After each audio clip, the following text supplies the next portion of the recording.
Hello అందరికీ ఈరోజు గోధుమ పిండి బెల్లంతో చేసిన స్వీట్ చాలా టేస్టీగా చాలా బాగుంటుంది. ఎలా చేశానో ఈ వీడియో చూసే ముందర నా ఛానల్ చిన్న సబ్స్క్రైబ్ చేయండి. చేయకపోతే ఫస్ట్గా స్టవ్ వెలిగించుకొని పెనం పెట్టుకొని అందులోనే 1 గ్లాస్ బెల్లం వేసుకోవాలి. అదే గ్లాస్తో 2 గ్లాసులు వాటర్ వేసుకోవాలి. 1 గ్లాస్ బెల్లం తీసుకొని కదా, గ్లాస్కి 2 గ్లాసులు బెల్లం వేసుకొని అది బాగా కరిగించుకోవాలి. పాకం అవసరం లేదండి, బెల్లం కరిగితే చాలు. కొంచెం మీడియంలో ఉంచుకొని కరిగించుకోండి. బెల్లం కరిగిన తర్వాత వేరే దాంట్లోనే చూడండి కరిగిపోయింది. బెల్లం కరిగిన తర్వాత వేరే బౌల్లో తీసుకొని బెల్లం వడగట్టుకోవాలి. అందులో డస్ట్ అనేది పోద్ది కదా. వడగట్టుకున్న తర్వాత ఆ ప్యాన్లో నేను స్టవ్ మళ్ళీ వెలిగించుకొని ఆ పెనంలోనే చేసుకోయాను. మీరు చేసుకుంటే వేరే ప్యాన్లో కూడా చేసుకోవచ్చు.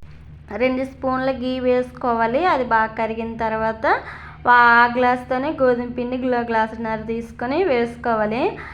ఆ నెయ్యి అనేది బాగా కలిసి వరకు కలుపుకుంటూ మీడియంలో ఉంచుకొని కలుపుకోవాలి.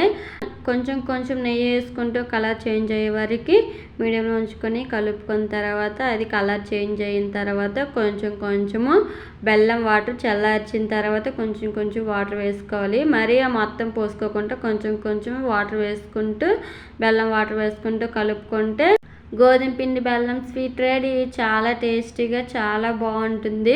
ఆ స్వీటు చిన్నపిల్లలు చాలా ఇష్టంగా తింటారు. మళ్ళీ ఇంటికి ఎవరైనా బంధువులు వచ్చినప్పుడు కూడా సింపుల్గా చేయొచ్చు ఇలాంటి స్వీట్ని.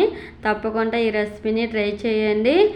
చాలా అంటే చాలా బాగుంటుంది. నాకైతే చాలా బాగా నచ్చింది. స్వీట్ అయితే బాగా రెడీ అయింది. రెడీ అయిన తర్వాత వేరే బౌల్లో తీసుకొని కొంచెం అందులోన నెయ్యి అప్లై చేసుకుంటూ అది చల్లారక ముందే అందులో వేసుకోవాలి.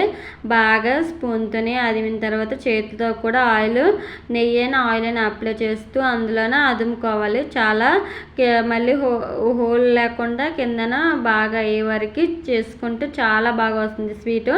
ఆ తర్వాత నేను అందులో వేసుకోయాను, ప్లేట్లోనే వేసుకొని అది టప్ చేశాను. ఆ తర్వాత నీకు ఏ షేప్లో కావాలంటే ఆ షేప్లోనూ కూడా కట్ చేసుకోవచ్చు స్వీట్ అనేది. నేనైతే ఈ షేప్లో అయితే కట్ చేసుకోయాను. స్వీట్ అంటే చాలా బాగుంది. తప్పకుండా మీరు కూడా ఈ స్వీట్ని ఇలాగే ట్రై చేయండి. చాలా బాగుంటుంది. చాలా సింపుల్గా కూడా చేసేవచ్చు.